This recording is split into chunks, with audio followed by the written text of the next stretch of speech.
get wings? The answer is quite obvious, Twilight. Whenever new wings are involved, there's only one thing to do. Blame M.A. Larson. It is not my fault this time. Ew. Confound you, M.A. Larson. You're always one step ahead.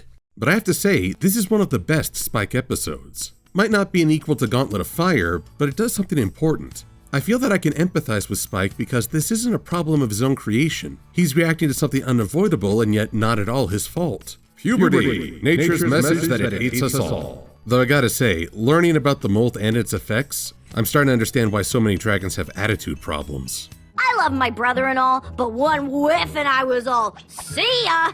Jeez, your whole family kicks you out to be the target for predators. I wonder how Ember and Smolder dealt with that.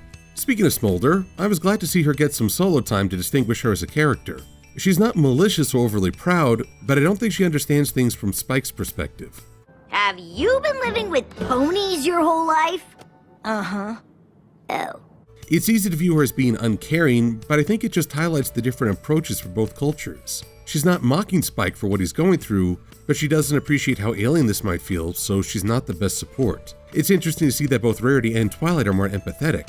But even I get the odd blemish from time to time. I used to get terrible breakouts anytime I had a final exam with Celestia, who probably never had a blemish her whole life. Is it weird that I would like to see a drawing of young Celestia with braces and a pimple or two? Fan artists, have at it and destroy Twilight's preconceptions. Spike's approach to hiding his afflictions are pretty funny, though I wonder about how ponies can misinterpret sentences. Did you say fireworks show? Was that sleeves made of foam? Are you talking about teaching asparagus to sing? Hey now, getting quotes wrong is Firebrand's shtick. Don't you be taking that from him. But it's just the right amount of struggle before he goes to seek a solution. It's that proactive energy that makes me root for these characters. And of course, it's fun to see Spike handling the rock. R-O-C-S. Rocks. We're stepping into Indian mythology as the rock was a massive bird capable of lifting and flying off with elephants. Zakura and Rarity are, by comparison, an easy catch. Though once again I wonder how powerful alicorns really are when Twilight is having such trouble standing up to this winged menace. It's very possible she was holding back for fear of hurting her friends, but alicorn magic continues to be as strong or as weak as needed to meet the story's needs. And so we come to a watershed moment as Spike both gains and learns to use new wings. Fans have been wondering why Spike has been wingless since we saw other dragons, and now we know the answer. This episode even took some time to address previous issues. Greed-induced bigness. That's totally different. Combine that with references to Gauntlet of Fire, Secret of My Excess, and It Isn't the Main Thing About You, and we've got a healthy serving of... continuity.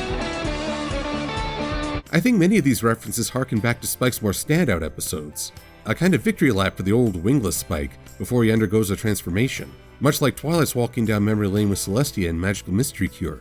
Though I'm glad that the ponies and Spike treat this as a change to be experienced rather than trying to stress how awesome it is. We'll see how this affects Spike moving forward, but I'm glad for the little guy. It opens new opportunities. However, his central focus remains being close to Twilight. I don't want you going anywhere. She was the same way with Starlight Glimmer. I think the next phase for both Spike and Twilight is that they learn to truly let go. Hopefully Spike will find additional goals that won't replace his relationship with Twilight, but force them both to grow and adapt as he takes on a more proactive role in the world. Time will tell. I'm Silver Quilted. Thanks for watching.